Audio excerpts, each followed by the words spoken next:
Yeah, thanks everybody for joining. I know this is towards, you've got a lot of priorities going on in West Africa, and we were so happy to hear, partly from Sabiri's visit to Huntsville, very recently, and some of the conversations at the land cover task force on sort of the interest and the need, excitement around machine learning and deep learning and AI, and really how SERVIR West Africa is wanting to utilize these different approaches in service development and service refinement. And Biplav and I, along with Emil and Jacob, kind of put our heads together on what would be a good approach to developing some initial training time that could lead towards folks who are now here on this call to participate in the broader TensorFlow working group. And also keeping in mind the Geo for Good event that's coming around. So there's a couple big, the Geo for Good event is the sort of the yearly way in which we engage with Google, especially on the deep learning data science front. And we're also having that technical exchange at the exact same time as Geo for Good, the global exchange. And then we also have the TensorFlow working group, which is this bi-weekly meeting that we just work on capacity building and developing solutions to keep this sort of train moving down the tracks, because there's a lot to learn. There's a lot of expertise. So we thought that having these 2 1.5-hour sessions could be, really vital in, having an opportunity for you guys all to ask questions, get us rolling, and build like this slide deck and some code and the recording as resources for the future as well. So I've successfully eaten up the 5-minute mark. So now I see a couple more people streaming in. I'll just start by introducing myself. I think most folks probably know me, but I'm Tim Mayer. I'm the Regional Science Coordination Lead for the Hindu Kush Himalaya Hub, also research scientist at UAH, and get to work with Biplav a lot on sort of the data science team. And I'll hand it over to Biplav. Thank you, Tim. Hi, everyone. My name is Biplav Bandari, and as Tim mentioned, I work on data science, AI, ML across various thematic area here in SCO. I work as a data and research scientist for the team, and I'll hand it to Tim back. Perfect. So as you all know, we're recording this session. We just want to use this as an opportunity to put this on the TKMS or have this, live as a resource at West Africa. So you guys can use this for future trainings. You've got interns coming on, or maybe you're interacting with some of the Ames fellows or what have you. This is just meant to be really geared towards a capacity building deliverable and as a resource for the future. So with that being said, take full advantage of it. Ask questions. We have 3 hours over 2 days, one focused on machine learning, one focused on deep learning, and we'll get into the nuances of those. But we want this to be a really useful tool. So with that being on, I think this is time for a group photo because we have to do this virtually. We normally do this in front of a building, right? But everybody open up your cameras and let's have a great opportunity to take a screenshot or several. And let me see if I can minimize this a little bit. 1, 2, 3.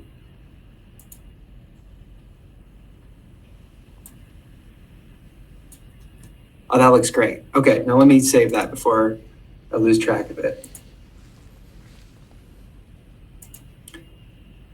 Perfect. All right, we've got our official documentation. We're all here. We're all learning together. Perfect. All right, for posterity, let me go back to sharing the screen.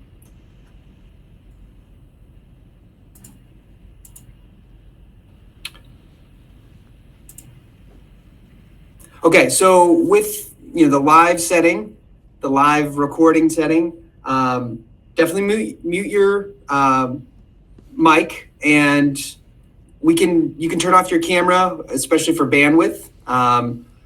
If you have any questions, because we definitely want to hear from you all, just raise your hand. And also we have folks monitoring the chat. I know Glory's putting some resources in there for filling out the pre-survey as well. So you can be doing that right now as I kind of just go through the very early introduction to save some time. So yeah, if when we get into sort of the hands-on portion as well, we have a lab later on. You feel free to just share your screen. I know we're all pros at this now, having done the virtual environment, around COVID. But just putting this out here that, feel free to just raise your hand and ask any question. So let's move on. Okay, so the objectives for our hour and a half today. I know this was shared in the agenda, but I also sort of mentioned a little bit early on, we had a few more people join in, but really we want to provide the theoretical background for both machine learning and deep learning. And this first day is going to be on machine learning, second day is going to be on deep learning. And it's really just start getting everyone's gears turning on different workflows, how you're currently doing some methodologies and how maybe machine learning and deep learning could complement that. We also want to grow West Africa's interest and skill and ability to participate in the TensorFlow working group, because the initial idea back in 2019 of the working group was to have a space that is open for dialogue, for people to ask questions, to develop, to really sort of come up with ideas. So, we want everyone there to be feeling as though they can participate. And I think this 3-hour session could be a great stepping stone in that direction. And also we wanted to have some time for folks who are attending the Geo for Good event to also have some hands-on knowledge and experience as well. So there's those elements here. So as I mentioned before, expected outcomes, some knowledge and expertise in machine learning, deep learning, and the ability and interest to participate in the TensorFlow working group. So as I mentioned before, day one, day two. Day one is all machine learning. Day two is all deep learning. We're going to do theory. So what is actually happening in a random forest? We're not going to talk about all types of classical machine learning because it's a really, really broad field, but we'll go into one example. We're going to have a test. So that's the first warning here. Put on your listening, your thinking caps and your listening ears. I don't know what the term would be, but there will be a test. It'll be really hard. So you have to pay attention, take notes. And we'll also have a winner of that test. So we're setting the bar pretty high. And hopefully I'm scaring everyone just a little bit in a fun way, right? And then we have a hands-on lab and then discussion space. So within an hour and a half, we're going to try and do a lot for 2 days. Okay, so this is a great time to check if you have access to some of the resources. Let me just share this repo really quick. It is publicly available, so everyone should have access to it. It should be listed in your, let me open up the pointer here. Turn on laser pointer. It should be listed under your reader. So when you click on that link, since it's open to everyone, it'll pull up as an available repo that's got my name and this West Africa machine learning training. And there should be 3 scripts in there, not actually 2, but this is an older screenshot. So if you don't have that, when you click on it and let it refresh a few times, if you don't have it, just raise your hand and we can workshop it while we're rolling through the theoretical. Okay. So as Glory has kindly been sharing the pre-training survey, definitely fill that out. We want to hear, we want to collect the information on demographics, interest, background. That's really helpful for us, not only just for folks we know really well in the hub, but also just really broadly. How does this type of machine learning training help?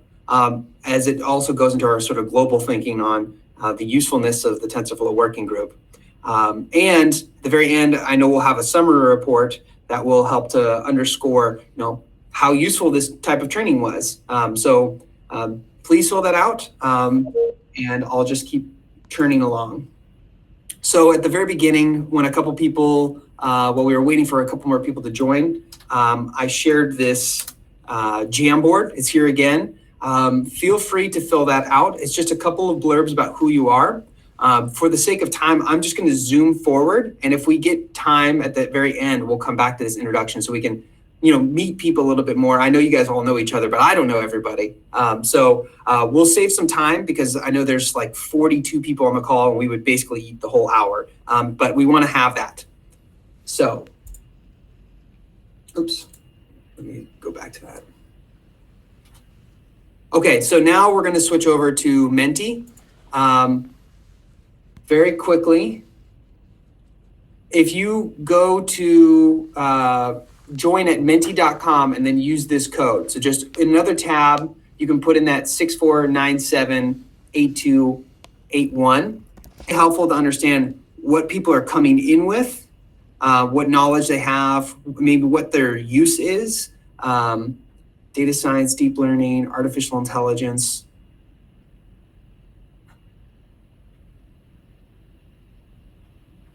Image processing. Try to read these ones horizontally. Instance segmentation. Yeah. So like as people are still adding these, I mean, my takeaway here from this list right off the bat is there's a lot of different uses, right? A ton of different uses.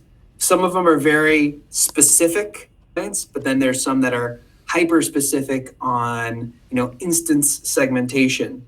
So I think, keep adding, your thoughts in here. I see that automation is popping up as a touchstone. The larger the text, the more the higher frequency of submissions here. So yeah, I mean, magic. Oh, I love that one. Is that a meal? It's great. It was not, but That's hilarious. Yeah, there is a bit of a magic feel to it. I'm surprised no one has put in black box either. So that's the double-edged sword, right? There's some really fantastic things you can do with machine learning and deep learning. And then there's some caveats, and I'll be frank about those, and Biplav as well, about good applications and elements in which you should be cautious, right? This isn't a panacea that won't fix every problem, but it's another tool in your toolbox. So great, we've got a lot of responses here. Let's zoom to the second question. Okay, rank your skills and knowledge using machine learning from 1 to 10. So from I don't know to you're a wizard. How skilled are you?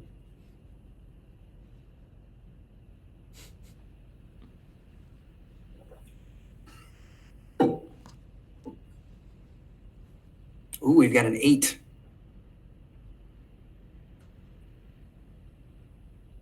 This is fun. I love these mentees because it's like, it's live. You can really see people interacting. It's fun.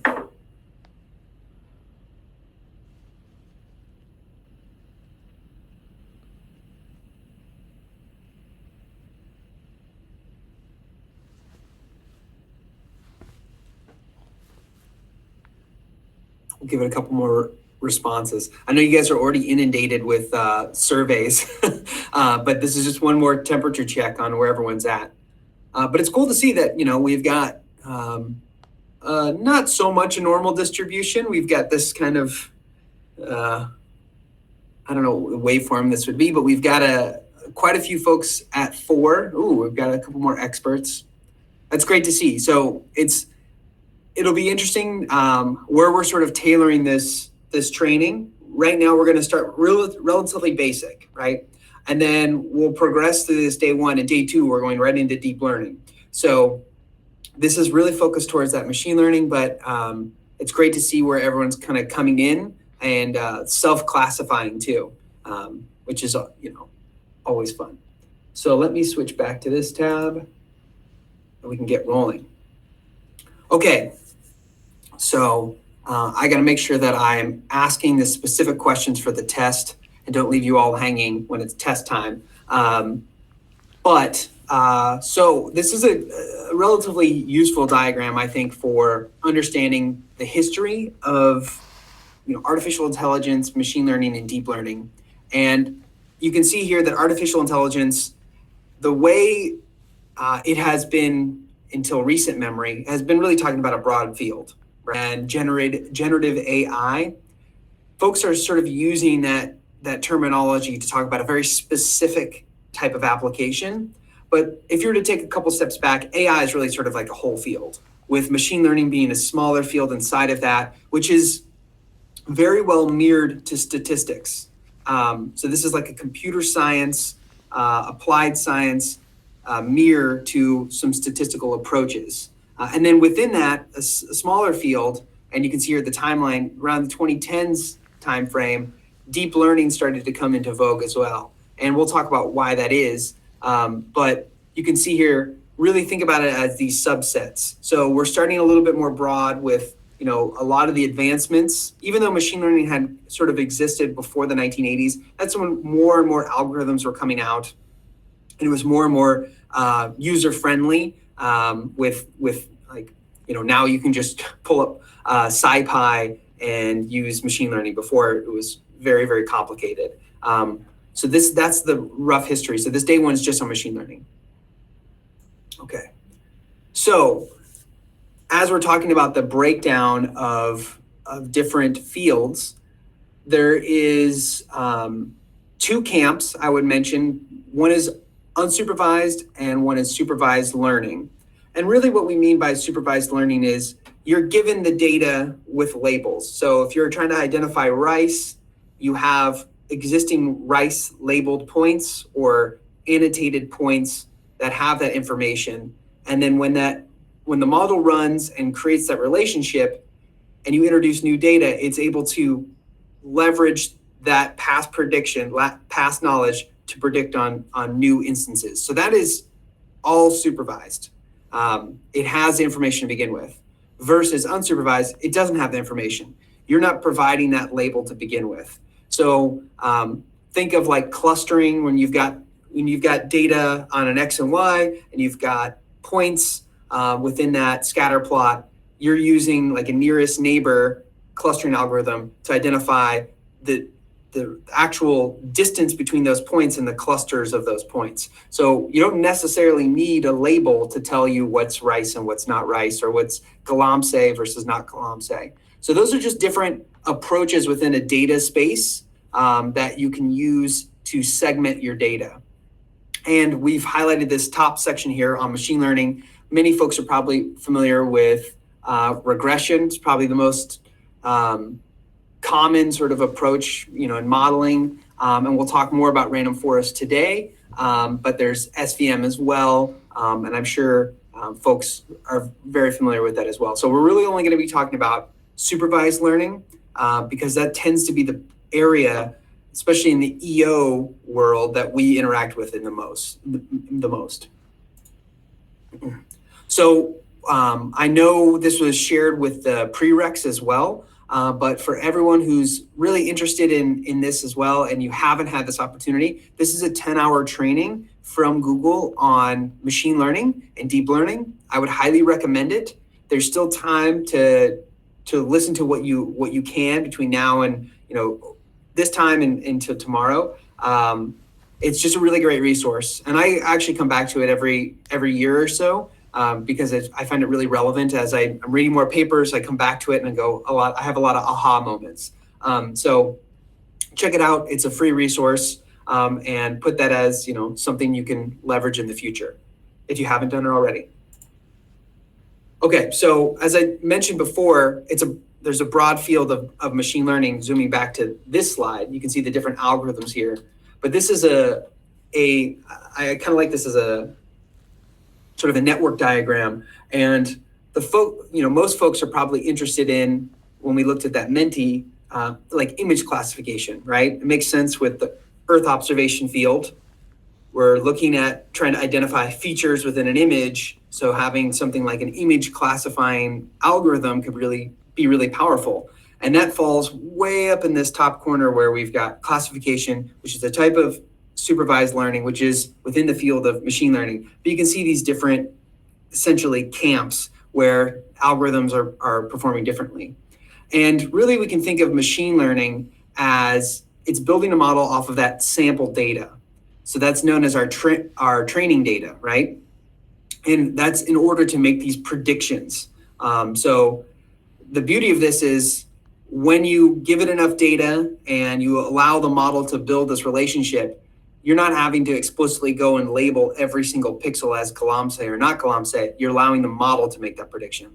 So on a scale sense, this is really, really powerful, because if you're dealing with millions of pixels, it's okay if you have a little bit of error, because you just saved yourself an insane amount of time not labeling every single pixel, right? So there's a lot of upsides to it. So think of sample data or training data with those labels and the ability to make predictions. So let's walk through a thought example here. I had a really useful time when I worked at Colorado State, and I had a postdoc who was a great teacher, and he explained, like, think of everything as tables, Tim. And that really had kind of an aha for me, because when you're doing all this geospatial processing, you're dealing with rasters. Oftentimes the operations are kind of like tables already, right? It's an array. And then when you get into the data space, what you have to give the model is a table, essentially, right? You've got your points or your pixels or what have you with your labeled instances. So that's your rice or non-rice, or your Galamsey or non-Galamsey for these binary classifications. And then you've got all these features. So you've got like NDVI and Savvy and occurrence of water or distance to roads. So each one of those columns, each one of those features is going to be a column with an ID next to it. So when you give this to an algorithm, it's actually just synthesizing that table. It's taking that information in, it's assimilating it, and it's allowing it to draw conclusions based off the information. So on the data science side, take the time to sort of know and think about the qualities of your data going into the model. So we've got this example here with this tabular data where we've got cats and dogs. So the things we know about cats and dogs is maybe in this hypothetical table, we've got for entry number 1, we may know if it's a cat or a dog. We may not know that information, but we know its size, its weight, its color, its ear length, its nose length, all these attributes about that individual entry. So it may or may not be a cat or a dog. We don't know, but we know all these other attributes about it, right? So how can we, given that information, this huge table with all these different fields, how can we predict to make a binary classification if the next entry that we get is going to be a cat or a dog? So let's just, I'm a very visual learner, so let's walk through this example here. So we've got 2 entries. Entry number 1 is this bottom one. Entry number 2 is the top one up here. And we can see here for nose length, we might actually have a relatively small nose length versus this nose length. And the size is also vastly different. So with this feature here in this first model, if we only had 2 entries, it would try and, with a machine learning algorithm, essentially it would try and draw a line. This would be a hyperplane or a decision boundary. It's just really just a fold in the data. It's trying to say, within this data space, I want to draw a line where these 2 groups are different. And that, in a very straightforward way, is a classification, right? That is, we've made this decision between these 2 populations, and then now anytime I get a new population, I'm going to make that prediction, right? But we want to really look at our whole table. So let's add some more information. So we've got an instance here, we've got a much smaller nose, but a much larger size. And you can see here how that hyperplane has changed a little bit with new data, right? And if we do that again, you can see here we add an even couple smaller animals. We can see a different hyperplane. And finally here, we've got a location where this might be really confusing, where a dog is about the same size as a cat, maybe the same nose length, but the ears might be the distinguishing feature, but it's not listed here, right? So this hyperplane, this approach that divides these 2 entries that you're interested in, your focal entries, this is a really key factor about understanding the quality of your data and what algorithm you're going to use to find the solution. So in a very short, very concise way, this is the majority of how most machine learning algorithms are making decisions based off of the input data. So it's looking at those features, and it's developing a relationship based off of that data. So in that blue box, the key takeaways here are training data. So you've got your Galamsey points with a labeled Galamsey as this location as being a Galamsey point. We've got prediction, or AKA inference. That's where say you've got a point at location A and at location B, you don't have a point. So how do you know if that is a Galamsey location or not? That's where you'd rely on the model to predict to that new pixel. And when I say inference here, that's a statistical term that for folks in the machine learning world, they tend to use the word prediction, but inference often means relatively the same thing. Slight nuances there we can talk about probably on day 2 if anyone's interested. And then for the next bullet there on input features, or AKA model covariates, that's what I mentioned before with like nose length, ear length, size, weight, things like that, those attributes about the individual species. You can think about it the same way as like Galamsey. We've got the location where there's a point where we know there's Galamsey happening, and then we've got all these other attributes about it, the change in NDVI, the forest cover type, the distance to roads, the distances from waterways, all these other attributes. And they don't necessarily have to be just EO derived. They could be, really whatever. But that's the input features. And then classification, you can think of it as like a binary classification.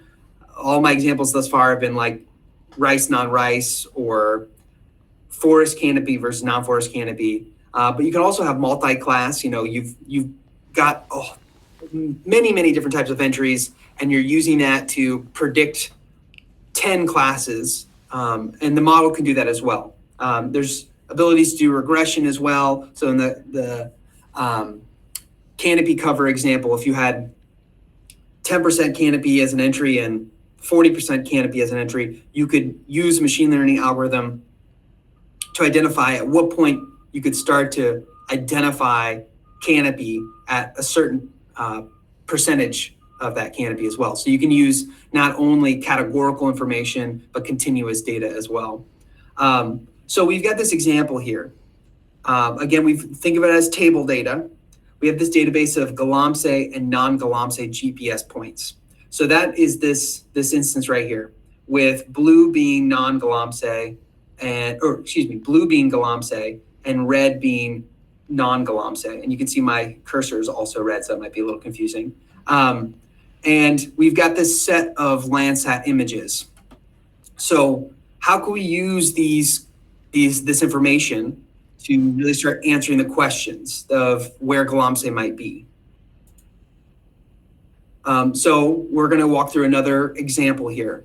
So let's leverage some of the information from EO that we can derive. And this is just these might not be the best features, right?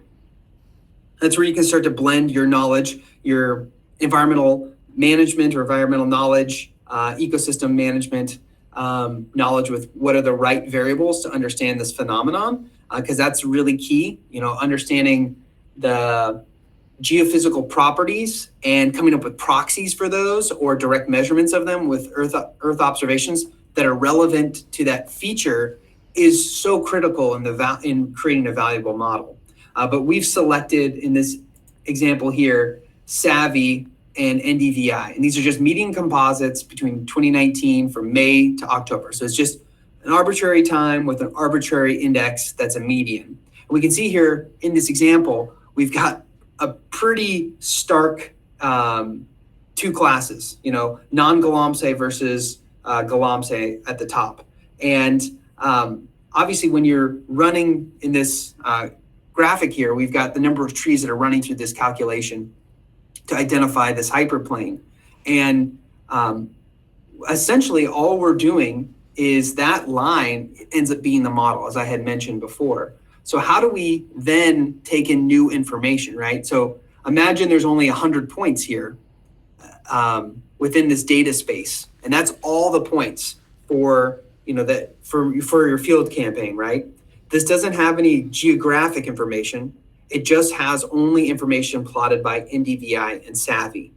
So if we were to add in a new point or a new location that has Savvy information and has NDVI, where does that point fall? So let's walk through this example. So we've got this brand new location. It ends up having a negative 0.3 and a 0 for Savvy. And we can see that it's most likely going to be not Galamsey because it falls within this space, right?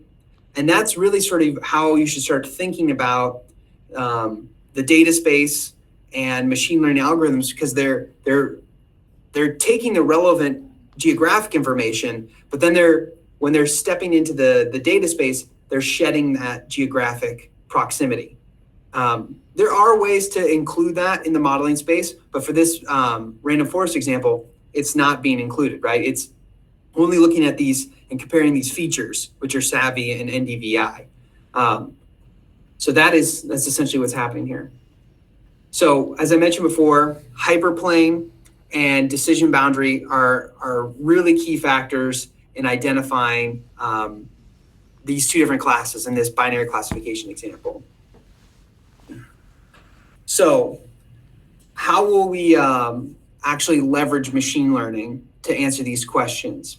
So there should be you should be asking yourself going into using this tool set, what's your input data? So like for instance, Galamsey, we had those known locations of non-Galamsey and Galamsey points.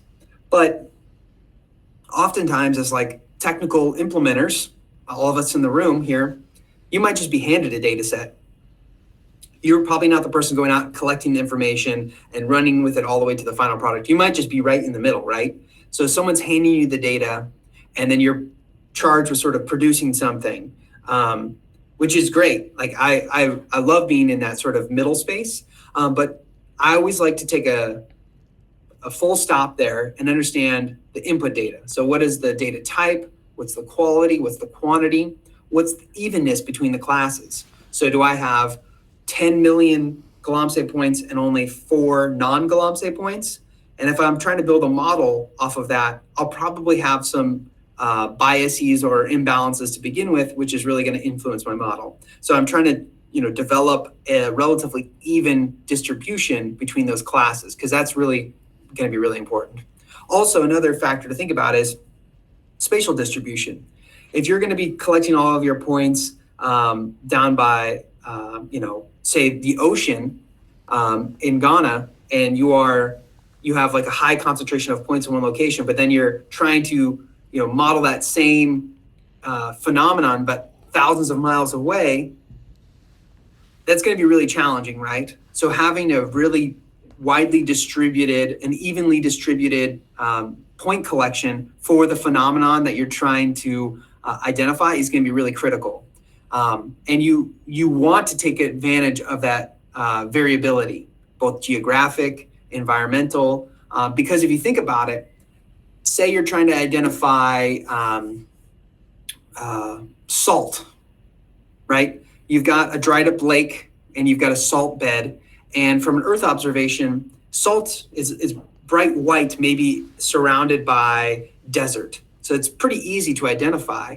But then, you might have some salt distributions that are in other environmental cases, might be some mine tailings or things like that. And if you're not capturing that spatial variability or even like the human intervention variability when you're collecting those points, your model won't know how to handle those new inputs. So really think about the quality of the data that's handed to you. And that also will change your approach when you go to actually do the implementation, right? You may have to scale way far down, like your your geographic prediction if all of your points are concentrated in one location. So those are some of the caveats that you should be thinking about and as sort of rules in your toolbox when you're thinking about applying this. Okay, I see a couple questions here. Yeah, go ahead, Emil. Yeah, thank you, Tim. Maybe also just something to consider too, for there that you have on the slide talking about key factors with input data. I guess we often think about the input data in terms of like, the field points or what have you that we're collecting. Something else obviously to consider is the appropriateness of the imagery that we're using, right? Like, so let's say we're doing, classical type classification as you pointed out of, you're doing a supervised classification, maybe using Sentinel-2 imagery, maybe using, Landsat-9 imagery, what have you. Also considering the intricacies of that data itself, right?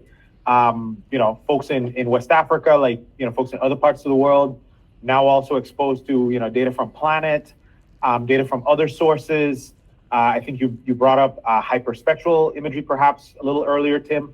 And so, like how the number of bands that are available, come into play, whether the data, for instance, have shortwave infrared, they have additional spectral information that some types of imagery might not have. And also, of course, the reason I brought up the idea of the imagery as well is how we're processing that imagery. Are we collecting the imagery from, say, an appropriate time of year? Are we doing additional types of processing on that imagery to essentially kind of match it up to what we're looking at? And so just to throw out that there are additional kind of things that go into it, because as Tim kind of highlighted earlier, I guess you didn't put it into those specific words, but I remember, like when I was in grad school being exposed to some of this stuff, the traditional term that they'd say is garbage in, garbage out. And so lots of times we think that, this model didn't work properly, or I'm not getting the outputs that I want because the input data I have isn't correct. But I guess there's the intricacies of not just your field data, your satellite data, the algorithm that you're using, how you tune it, et cetera. And obviously, with Tim and Biplav, we're going to get into some of the intricacies of that as well. And I guess I know that there are other people have other questions in there as well. Yeah, Emil, fantastic point. Yeah, the other element, being really mindful of the variable space, those covariates that you're adding. And you said the key word there, garbage in, garbage out, key words, I should say. That is so critical to even produce anything of value, right? And I think most everyone knows that already in this call, but it's so critical because the model will only it'll only produce what you give it, right? So it's going to be making decisions off of potentially poor data. So that's where being really, really restrictive and thinking very deeply before just applying these methods. It's really important. Okay, I had one question in here. How do you evaluate the evenly and widely distributed suitability of training points? Great question. I would say it starts with expert knowledge, right? We're going to have an example here of Galamsey.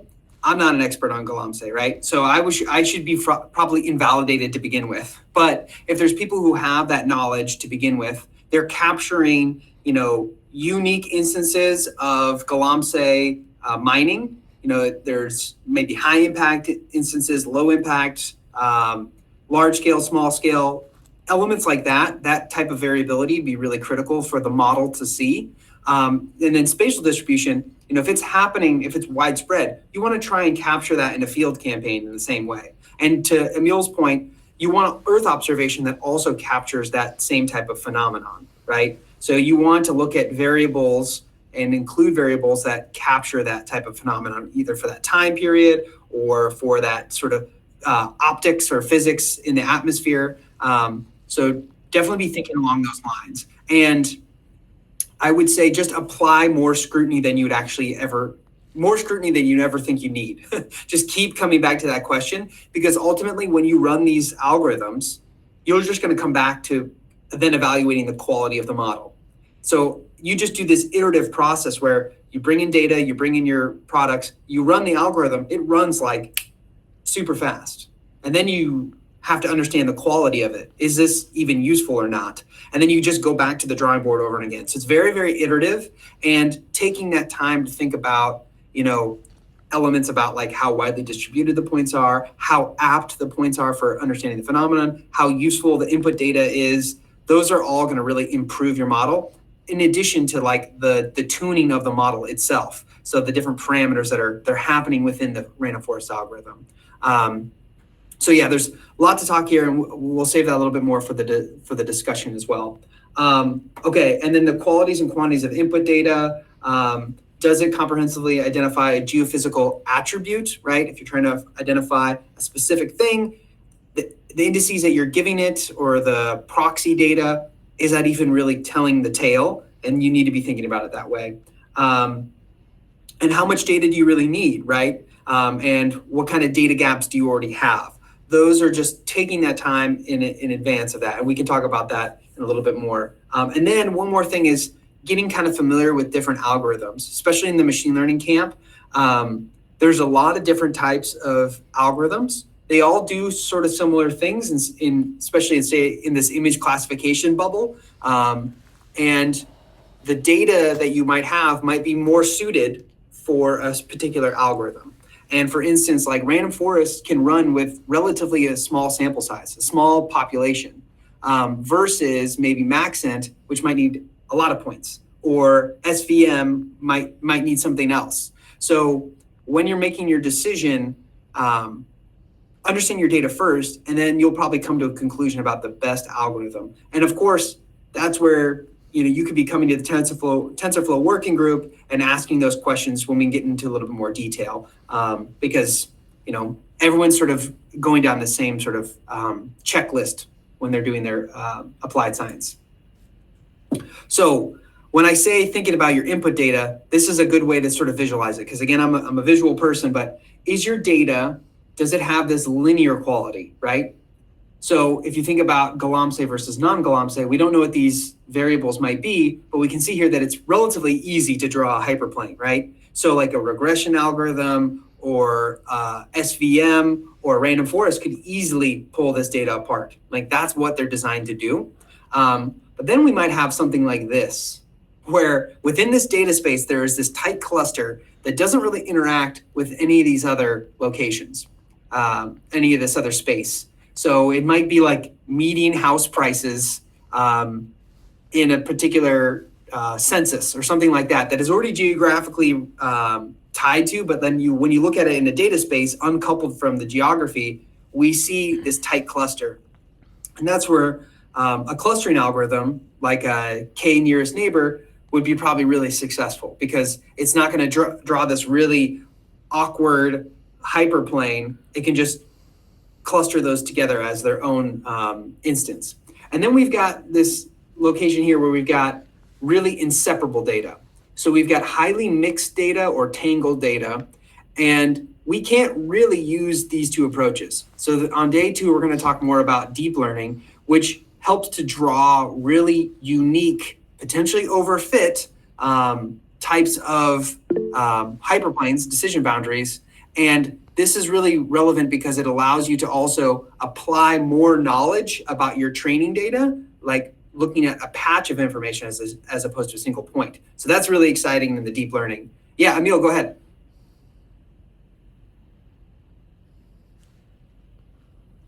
Just to say quickly, I really like the example that you brought out there, with the graphic on the bottom center, because I think it illustrates, just 2 things to quickly mention about this. I think a lot of people have seen this type of graphic or some version of this in different remote sensing books, and it kind of provides I'd say an idealized, what spectral signatures look like. And at least in the classical part of machine learning, they usually point to, ideally, you're going to see these big differences in spectral signatures between different types of things you're looking at. And so, again, just imagining, we have folks from different parts of West Africa. A problem set could also be, you want to differentiate 2 types of crops. You want to differentiate, millet from sorghum or maize from millet or what have you, right? And so ideally, in the ideal case, you have that there'd be spectral differences there. But of course, it's not until we actually do the testing that we realize that in many cases, it's not so idealized. That's one. And then the second part that you have there highlighted, Tim, regarding the visible bands, is kind of showing how, like for instance, let's say we're only using, data from Planet or one of these other ones like QuickBird, Iconos, et cetera, that only have visible and near infrared data. If the different features that we're trying to differentiate between are all like really close in the parts of the spectrum that we have data for, and we don't have the shortwave infrared where you have the big differentiation between the classes, then that creates a challenge for us to make those, to essentially tease things apart. But again, as we're going to see in the second part tomorrow with Tim and Biplav, I guess that's where these newer techniques like deep learning have come in to come up with different ways of separating these things. So I really like the example. Thank you. Yeah, and this, as Milo mentioned, like this is such a staple. We have kind of like an ongoing joke in our office because we see this figure all the time because it's so especially this one up here.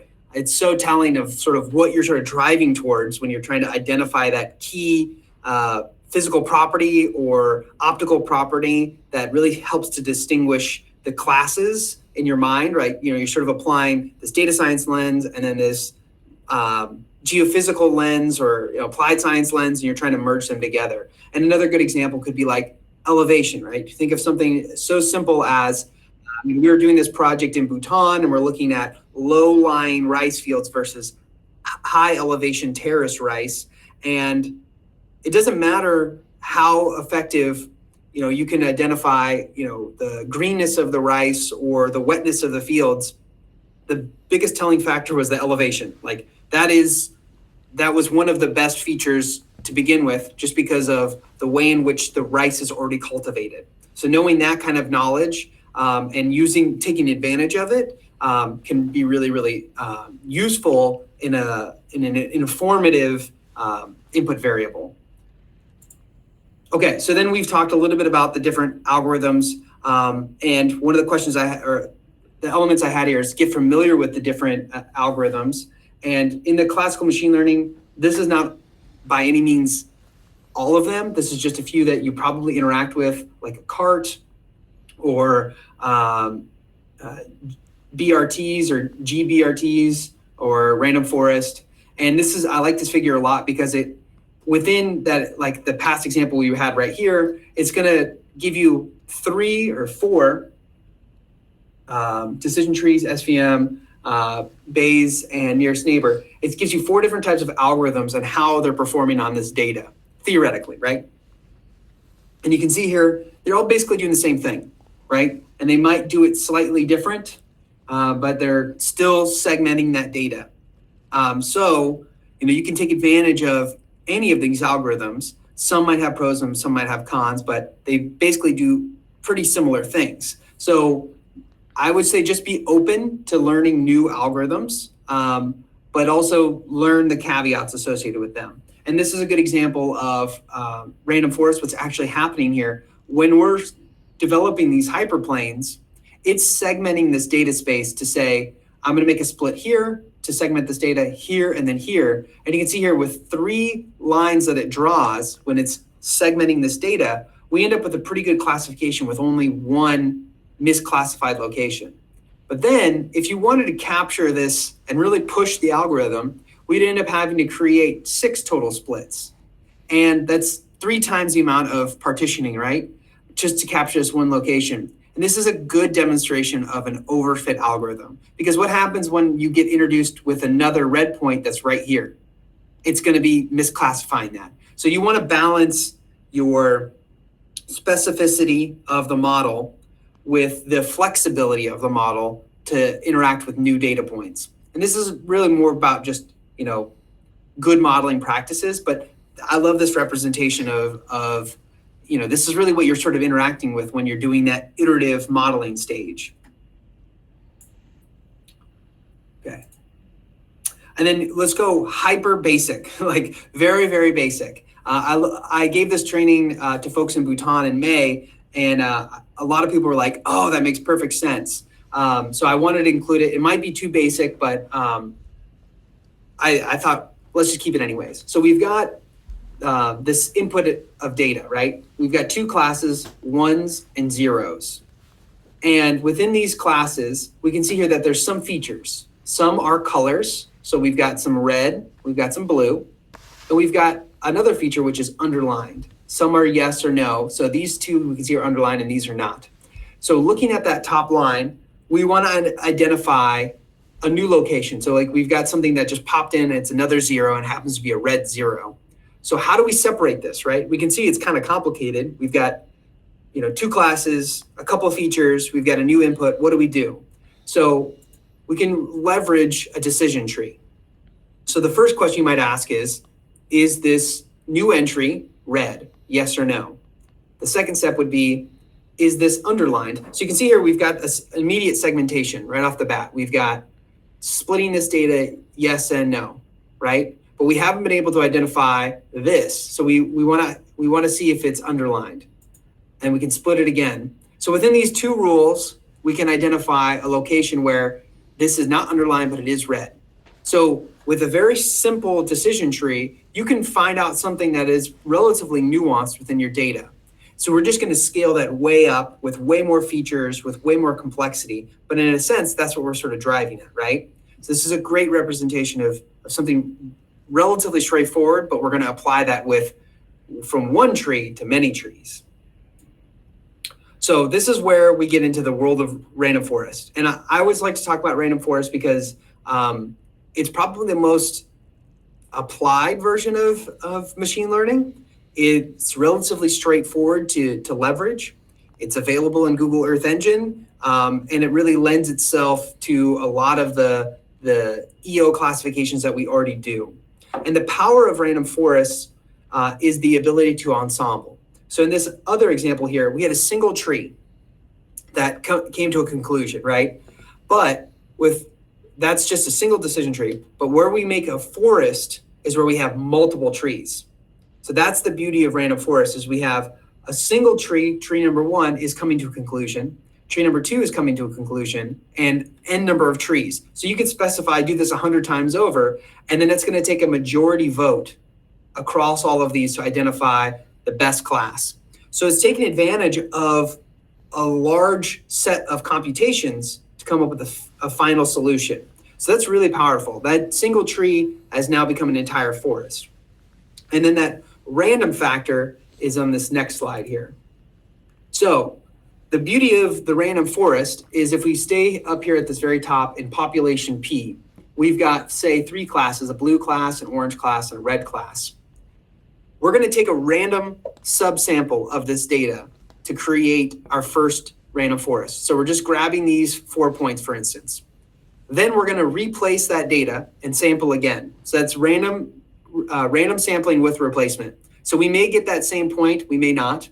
And you can see here, we're subsampling that population to create this randomness to begin with. So each of these trees has a different set of populations to build its relationship with. Additionally to that randomness, we also randomize the features. So for instance here, this single decision tree that we had in this last example that had, underlined ones and blue zeros, that example, it looks at all these features simultaneously and it makes its final decision. But in this random forest example here, it's maybe only making a decision off of two features, right? So if we zoom right over here, feature number one, feature number four are only used in this very short, this not very deep forest, this very short tree, I should say. So the beauty of this also is it randomizes the features that it looks at. So within each of these trees, not only is it getting a random set of entries for its population, a subpopulation, but also randomizes the features to make its conclusions. And it still then uses the majority rule across all of them. So you're getting a lot of variability mixed into the model across all these different trees. And that's super advantageous for understanding, really biased data, nuances of data, and also drawing relationships that you couldn't have thought of to begin with. You're allowing this algorithm to draw those connections. So the randomness is really, really powerful here. And something else that I really mentioned here is bagging. So that's when I talk about this random sampling with replacement, we're actually doing this bootstrap aggregating, and that's what's is bagging. And it randomly selects features in order to construct a collection of decision trees with controlled variance. So that controlled variance is really important because, again, it's going to look at all of your features, but it's doing them in these random subsets, right? So that's really powerful. And another factor here is when you look at, say, this population P, and you're pulling down this subpopulation, you can measure the out-of-bag error. How wrong, essentially, is this population for each of these trees? So there's different metrics that you can pull out of the valuableness of this modeling framework. So a couple other key factors that are in gray here, or this tannish color, number of trees going this direction. So you can do 100 trees, 1,000 trees, whatever. It allows you to add more and more and more variability, essentially, controlling that variability, and the depth of these trees. So you can say, I want to use every feature, essentially. If you give it 1 million features, it could be 1 million tree spaces long. But you don't necessarily want to do that. It'd be really computationally challenging.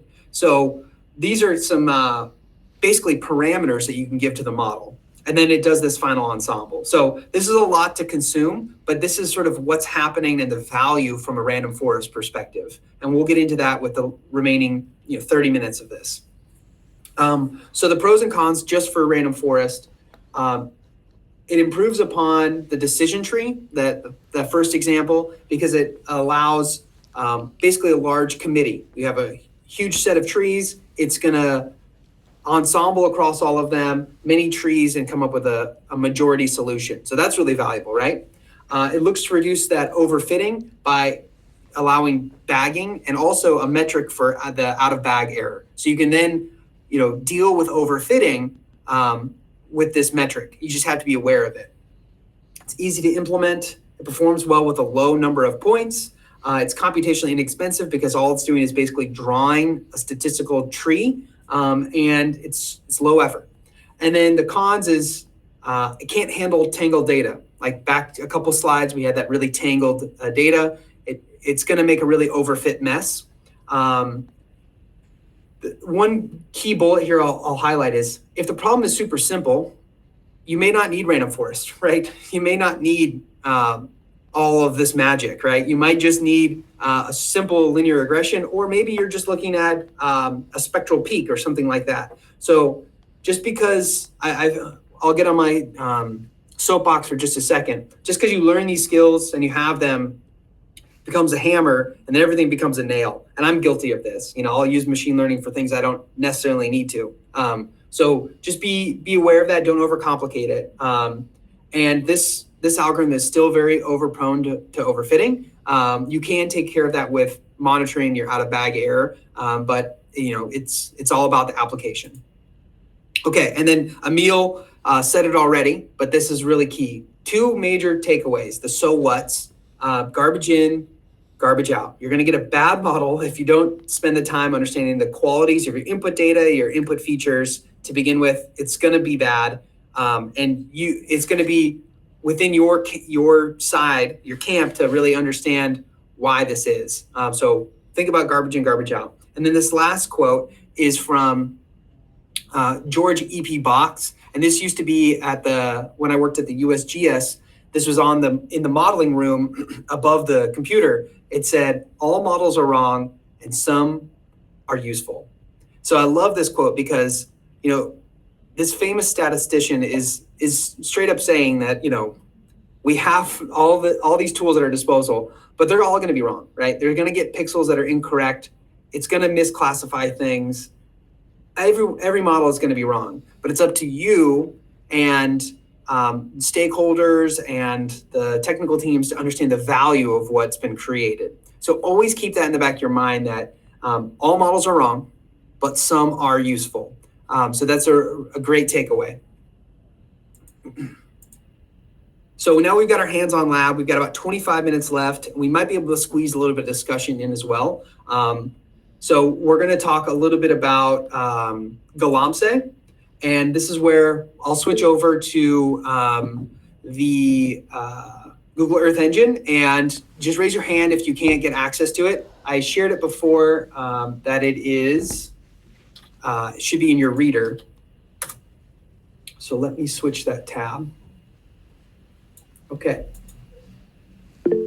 And go right ahead. I think it's Frederick. Frederick?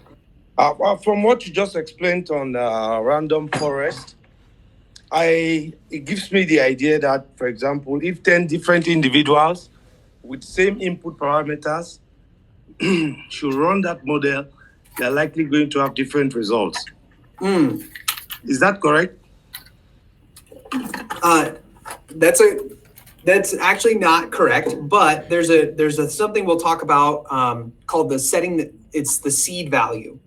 So what we're taking advantage of with these machine learning algorithms, this randomness, is a stochastic property. We want to take advantage of the randomness of a population. We want to sample from population P. We want to make these sub populations and then build a relationship off of it.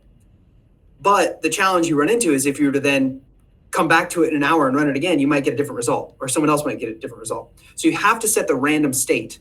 And so that's where you set the seed. And we'll do that in the random forest script. But that allows you to set the same properties for your stochastic behaviors. So that way you get the same repeatable output using a random property. So someone much smarter than I circumnavigated that a long time ago. So just make sure that your random seed is set. So I've got this script up here, and let me make it a little bit smaller so everyone can see. We only have about 20 minutes. Go ahead, Frederick.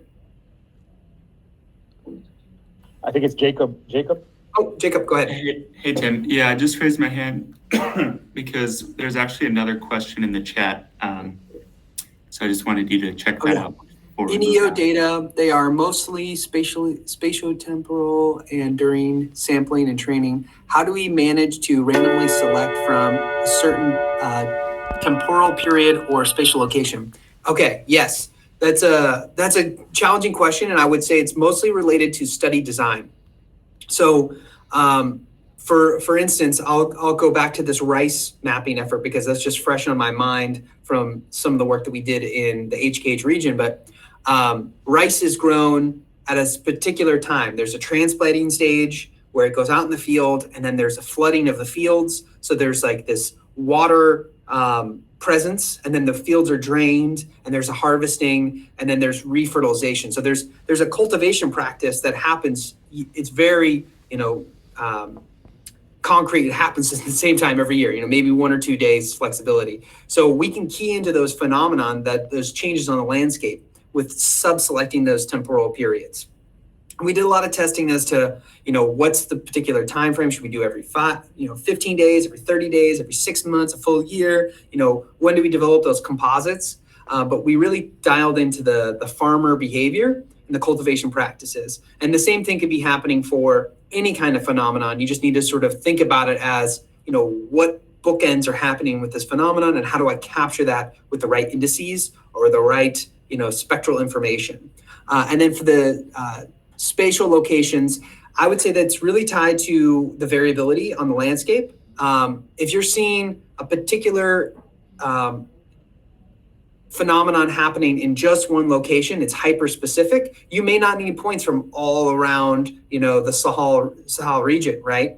You might only need it for that location to model that behavior. But if you were to then do that prediction far beyond the bounds of where you have that data, you're really sort of interpolating. You're just projecting what this model should be. But the confidence of those much further away locations should be much lower. And random forest doesn't actually give you a metric to understand that interpolation. Other algorithms do. Maxent is one of the examples that actually gives you a value of when your model is starting to project into basically, it's giving you a good value, a good statistical value, but it's a low quality output. So different algorithms kind of handle this differently. I think that maybe answers your question. And I'll just keep zooming because we've got but can't find the script. Okay, so when you open up the scripts on the left-hand side, it should be within Reader. So right over here in Reader, and it should be under TJM. So it should be way probably down in this location. And I'm just gonna, yeah, go ahead, Emil. Yeah, I was just gonna say too, sometimes too, what happens is, even though it adds the script, you have to use the little refresh button at the top to kind of refresh, what scripts you have access to. So that same button that Tim is showing there. So after you do that, then it should show the TJM 0042/ West Africa ML training repository. So click the link that Tim sent. If it doesn't show up, just hit refresh and then it should be there. And if you still don't see it, then just let us know in the chat. Thank you, Kidia. Yeah, that's a great point, Emil. Sometimes it has a weird lag. So I'll just keep moving along because this is more about, this is kind of the parting gifts. You can use this in the future as an example. And the scripts are relatively straightforward. So this first script is, let me zoom back up here, is associated with, under owner, sorry, SAR processing.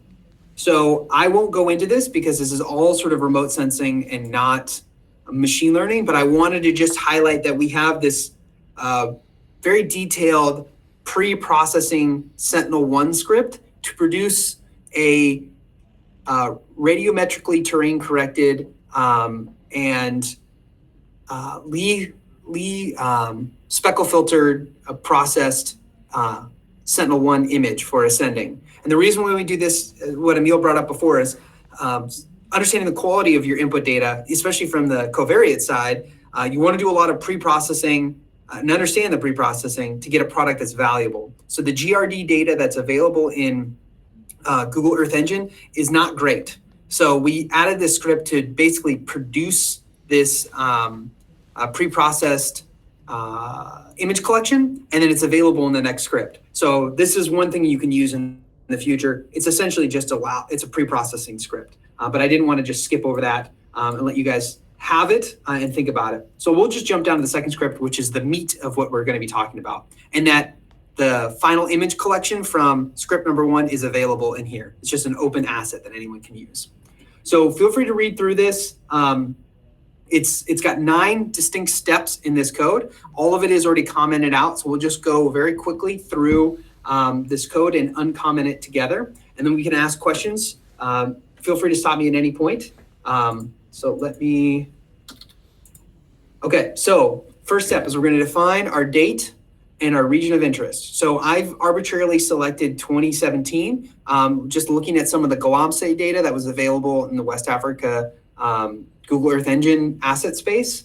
And that seemed like a good input for the Galamsey data and also the EO data. Thinking of SAR, it's not available really until 2017. So we wanted to select a later time step that had more covariates available.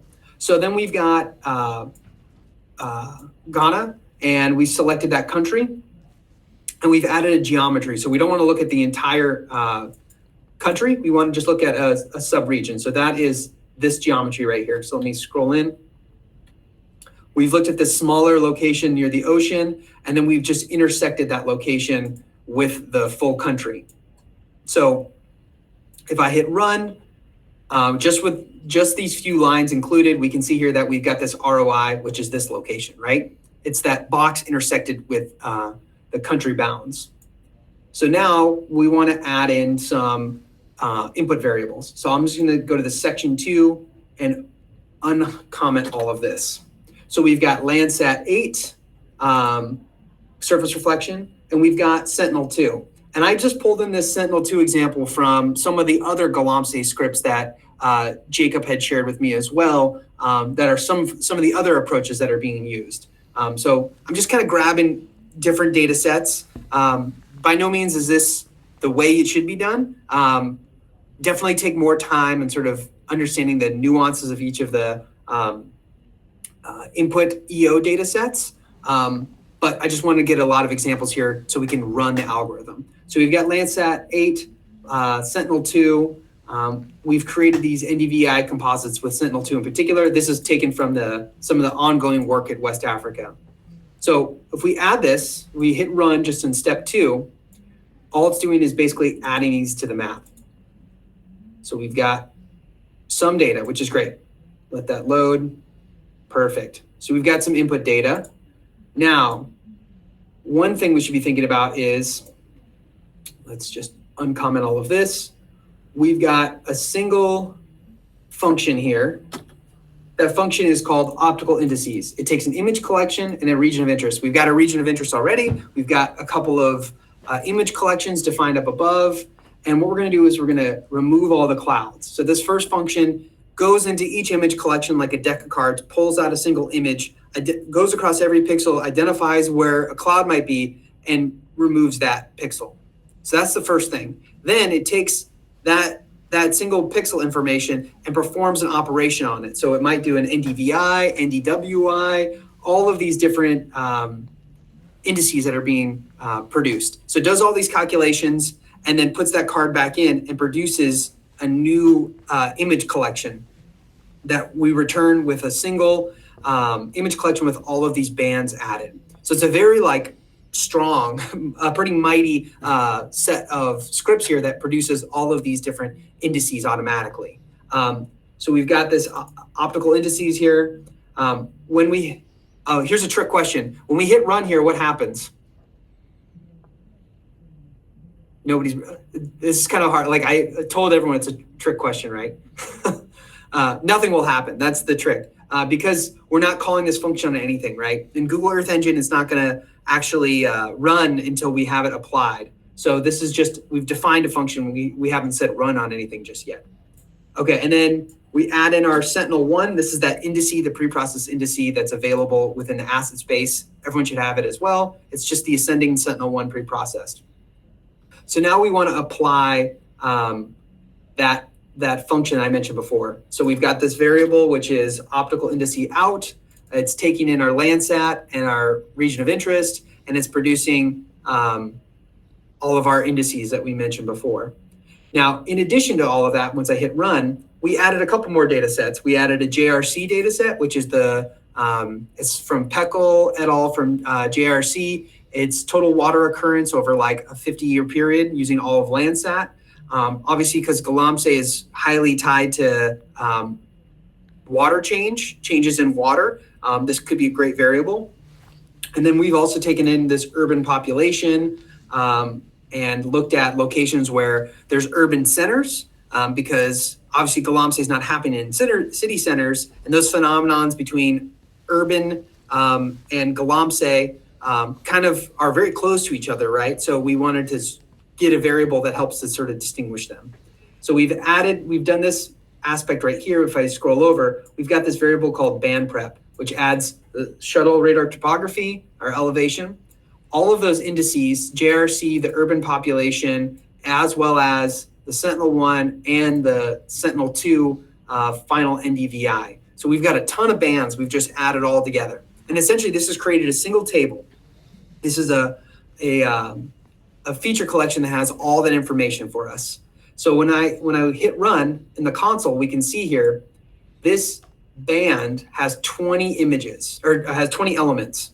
So the normalized difference ratio for Sentinel-1, the settlements from the urban information, the maximum extent of water from JRC. So there's a lot of nuance here that we could go into in further detail. I know we're running kind of out of time, but you can see here all these different bands, which have some logic as to why we would include them.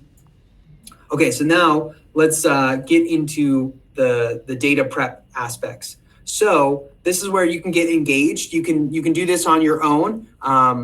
If you read through here, this is where you're going to add a marker for each of the locations. So if I scroll up here, we can see that I've added a user added Galamsey and a user added non-Galamsey. And if you click on this point, this is CDI1. So that's all the locations that are Galamsey. And you can just scroll into the map and find all the locations, let me zoom in, where there is Galamsey, and you can add more points. And this is just I wouldn't necessarily recommend it for a study design, right? You want to make sure you've got good field data. Maybe you're using Collect Earth Online. But for the sake of running this algorithm, you could add more data this way. So you can just go ahead and add more locations if you want. And then you could add for your non-Galamsey, we've got intact forest. I can just add some more non-Galamsey. And these points are already set up to have a 0 for all of these locations. So this is the non-Galamsey locations. So that makes sense, right? We're adding more and more training points that are spatially distributed. Again, you want to apply more restrictions on good rules of thumbs in the future, but this is more for just getting the algorithm to run.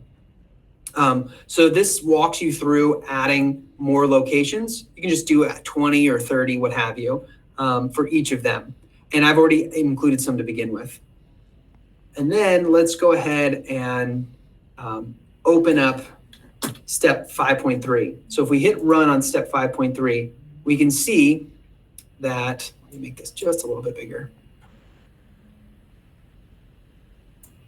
Okay, when we run this, we've got this user added locations. It's telling me that I've got 28 user added points for Galamsey and 100 already to begin with. I just added a couple more.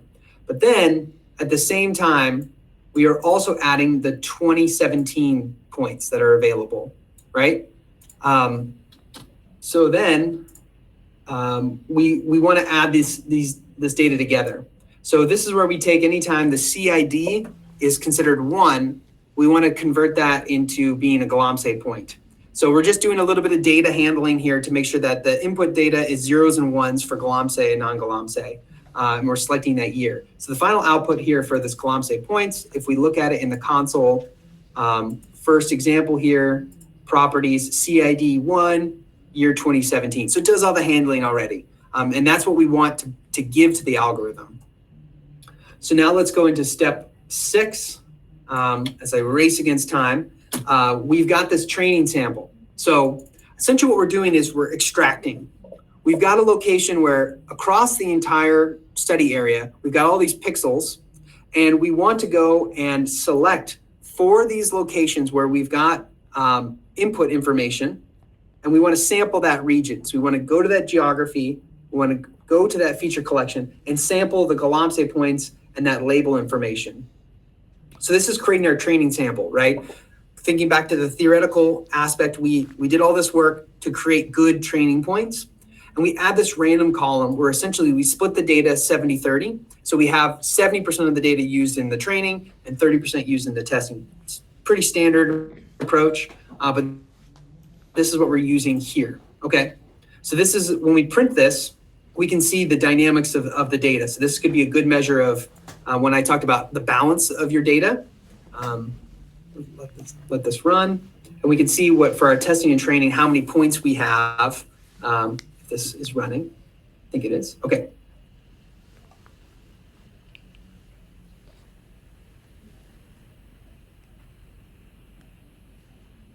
It's thinking.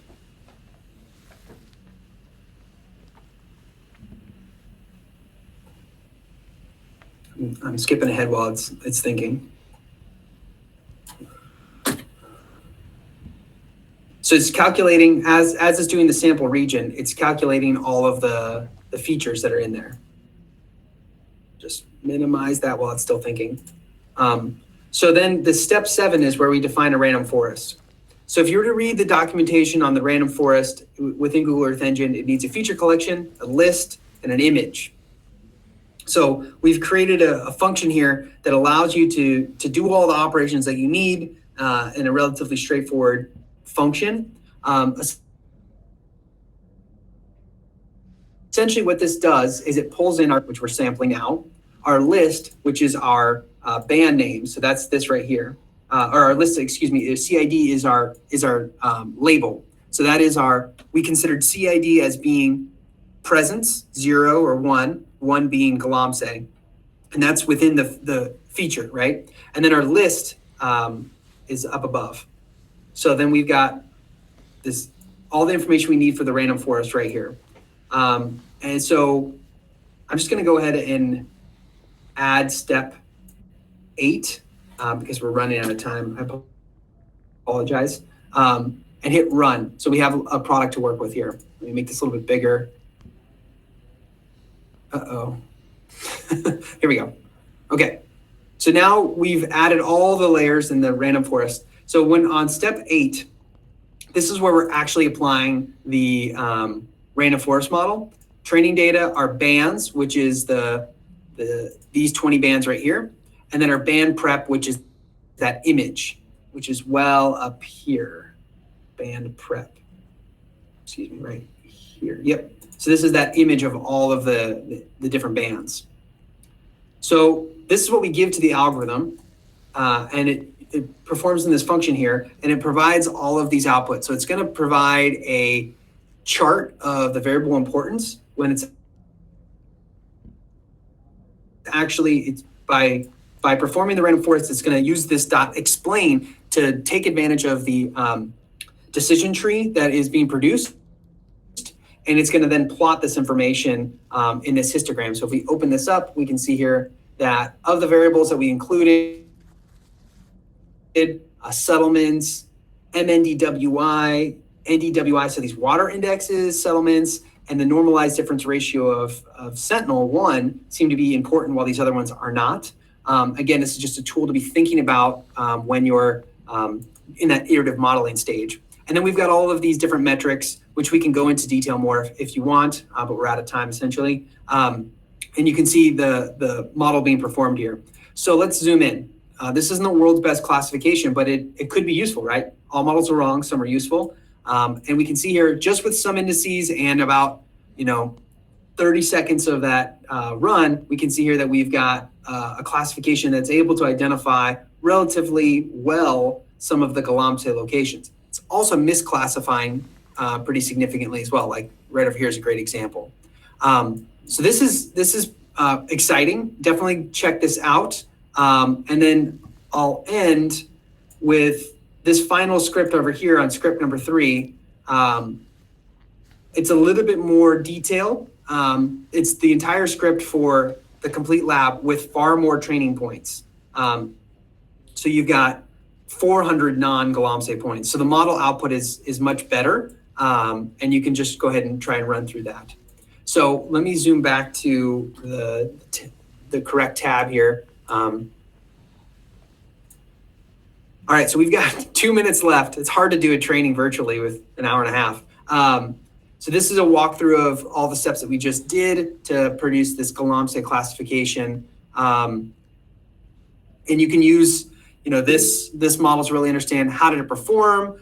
You can take advantage of the statistics that I very briefly mentioned to understand the accuracy of it. I think if I zoom back to the tab over here, as it's sort of sluggish, the accuracy was, for the training accuracy, was 99%. So we know it got wrong, right? We got locations incorrect.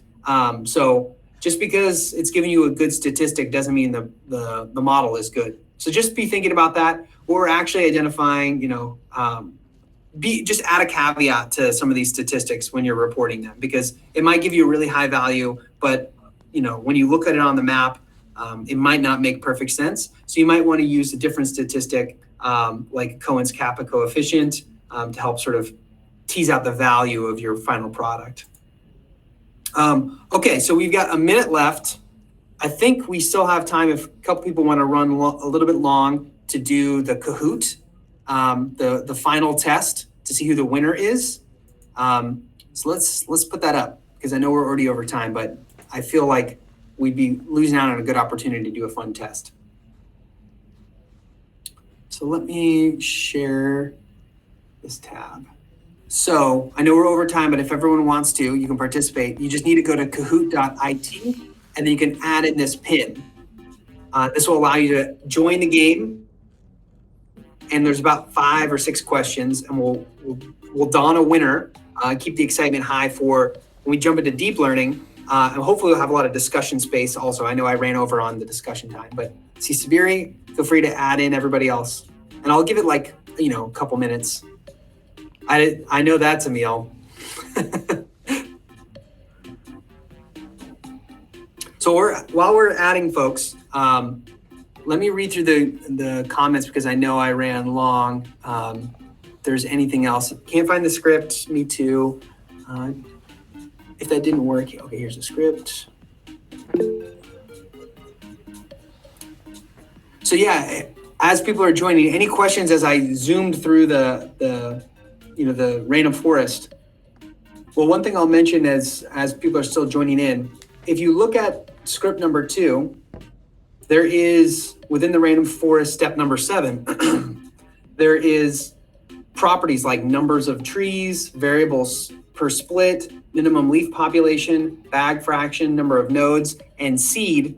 We set it as 7. That's the stochastic behavior that I mentioned before. Those are all model parameters that are just set. So if you want, you can change those numbers. And the value of that is you add more trees, that's just more models that it's going, like laterally, right?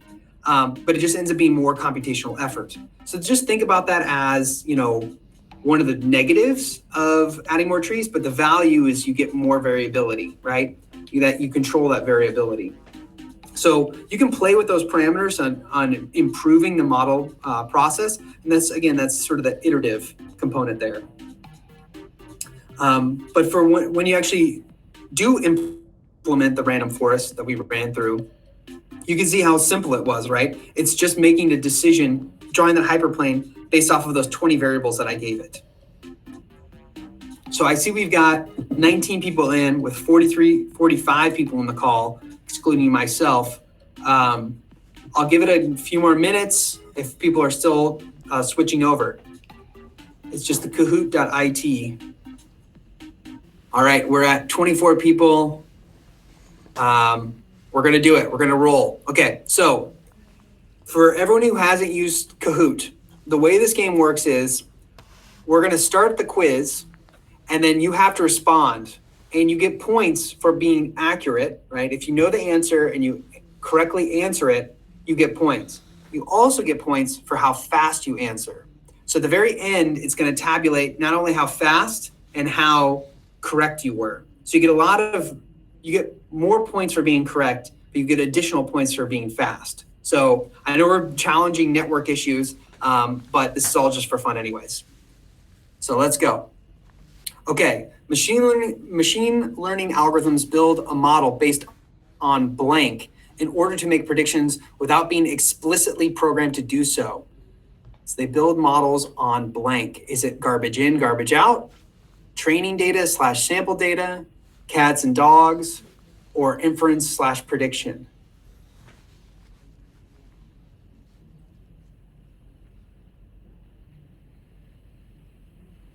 Nice. Okay. Got some good answers. All right. So you can see how fast it goes, right? Not only do you have to be able to get it right, you have to do it quick because there's only like a 30-second timer. All right. Next question. Oh, we can see the scoreboard first. Narha is winning right now. Just barely though. The Kahoot link. Okay. And then let's go to the next slide. Okay. True or false? An input feature is an individual measurable property or characteristic of a phenomenon. True or false?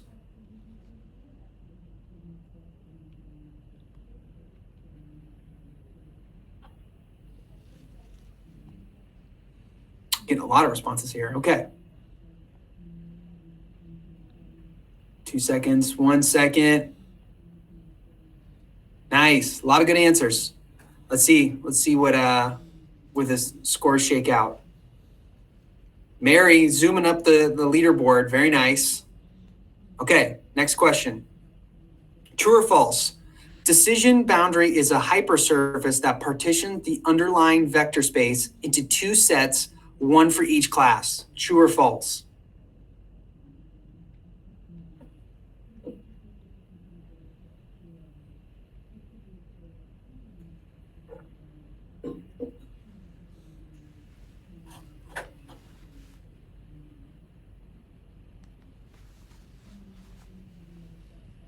Nice. A lot of good answers. Okay, let's see where everyone shakes out. That's awesome. Okay, look at all these people zooming up the leaderboard. Highest streak, three answers in a row by Aziz. All right, next question, true or false? Random forest uses bagging to randomly select features in order to construct a collection of decision trees with uncontrolled variance.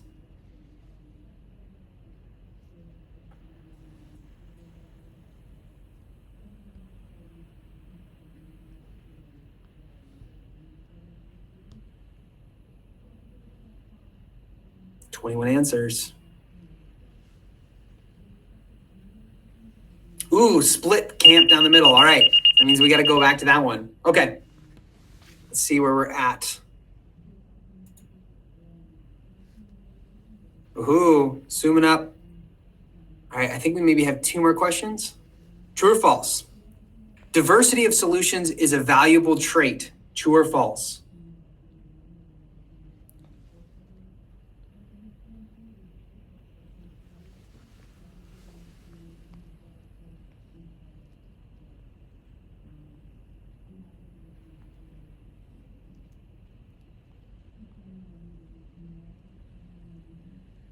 Nice. Yep, that's great.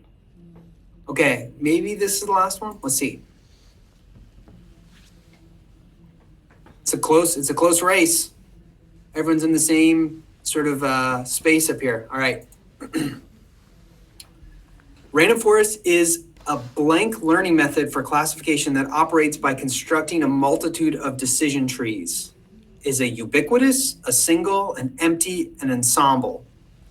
Random forest is a blank learning method.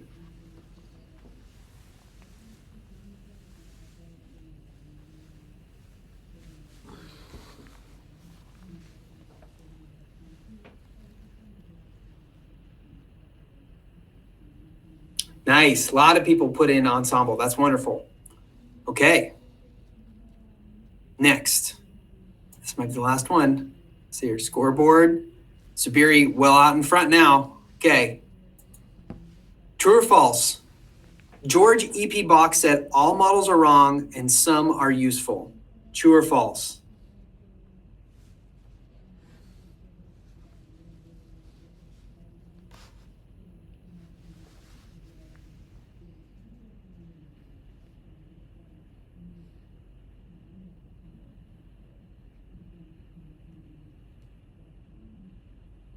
Nice. Okay. Let's see who was on the podium. Mary in third. Sabiri in second. Jacob takes the lead. Nice. At the very last. Oh, that's awesome. Well, a round of applause to everybody for having a good time at the very end. I know we ran long by 10 minutes. This is day 1 of 2. So I know I just zoomed through the code, which is probably what everyone wanted, but we'll have time tomorrow with some discussion space as well. Yeah, and Foster, go ahead.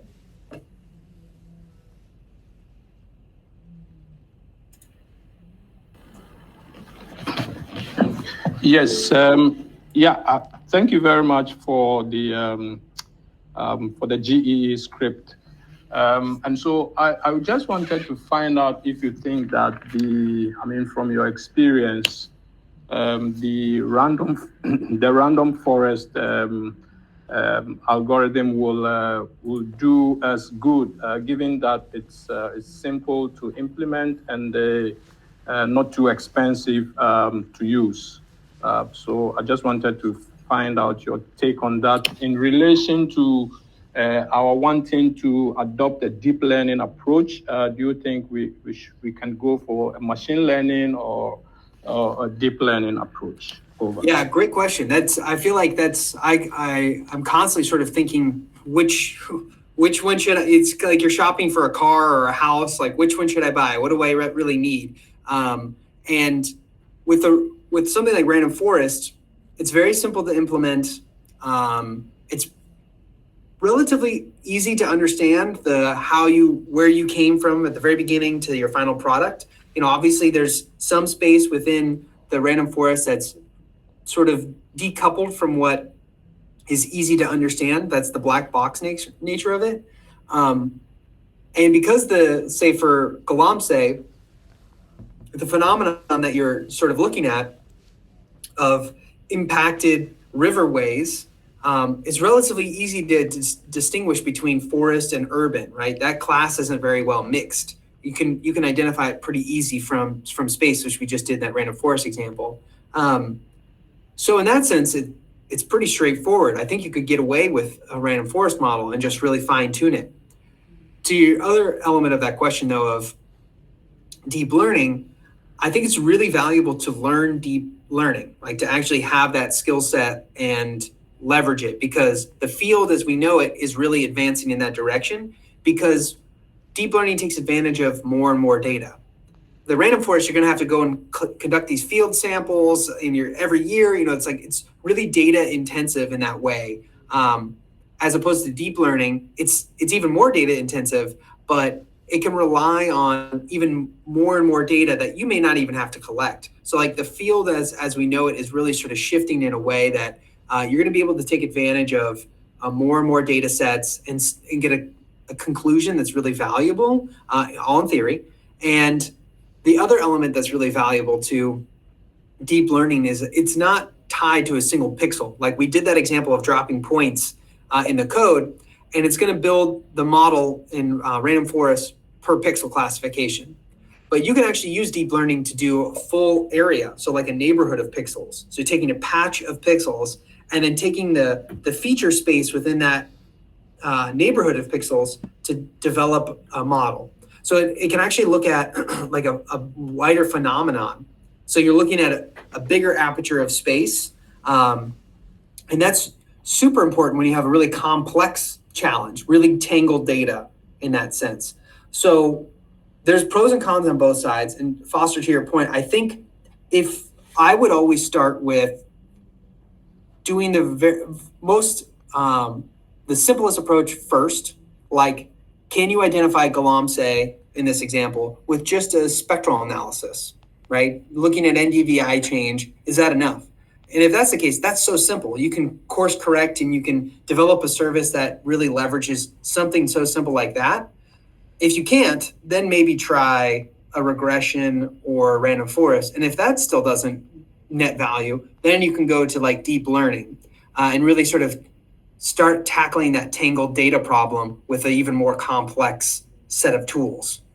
So that's what I would recommend, just because those other simpler solutions are still super valuable.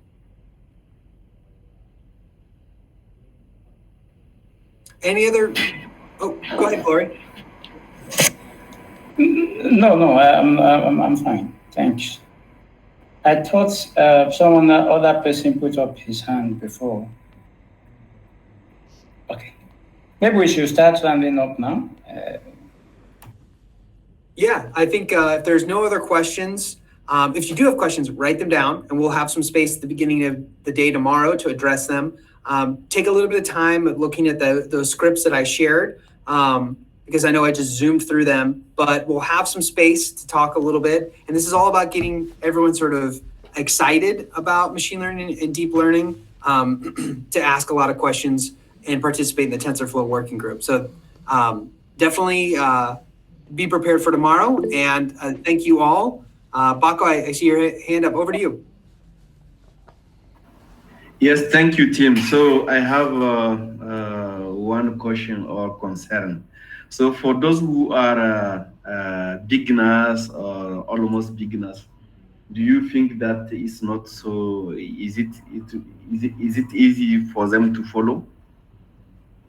Thank you. Yeah, it's a good question. It's hard. I would say it's super challenging to see how well a training like this lands, just because it's virtual, right? You're not really able to walk around a classroom and see how people are progressing.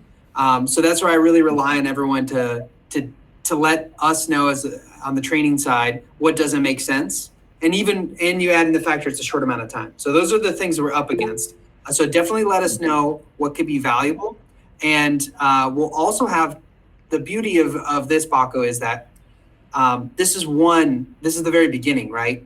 So if folks are really still interested, like this is just scratching that initial itch, we have a global group that meets every 2 weeks that starts asking these questions and gets folks sort of more skilled in that direction. So we've got a couple mechanisms in place to make it valuable. And I think I maybe put the onus I'm wearing my teacher hat here, to the students. It's for everyone who's participating to find the value of the training, right?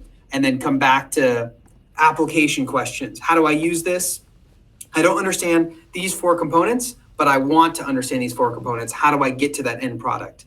And I think we've got great success in the past with working with a lot of the different hubs to sort of get to that sort of operational space. So hopefully that answers your question and spurs folks as well. I see a couple other questions. Just to add on what Tim is saying, yeah. I think it also comes down to how hands-on you get with your own problem. Again, this is just a pointer for you to get started, and there are like plenty of materials out in the internet that you can always go back and refer to. But again, it comes down to the problem that you're trying to tackle and how heavily you want to get your hands dirty in. It's always gonna be like learning by doing.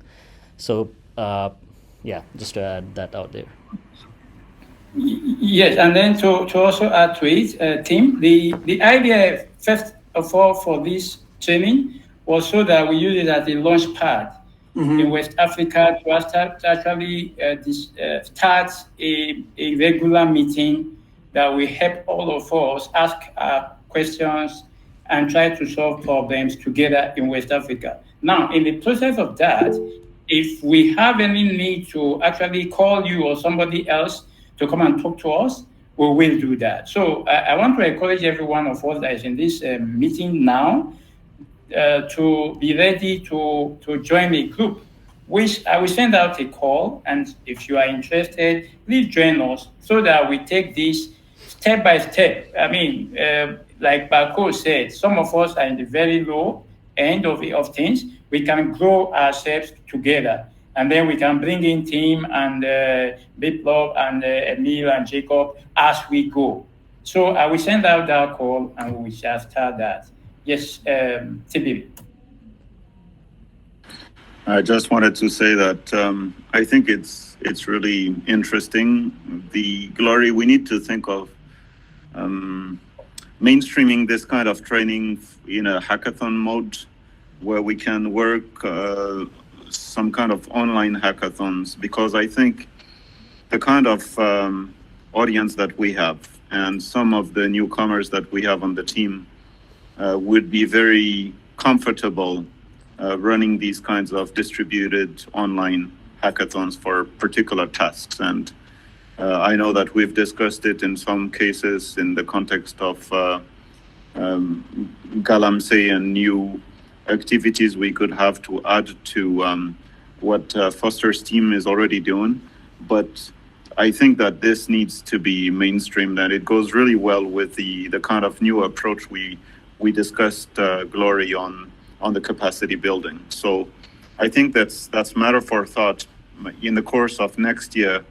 I think as we prepare for the annual work planning meeting next week, those are the kinds of activities that I would like to see, because I think they will work very well.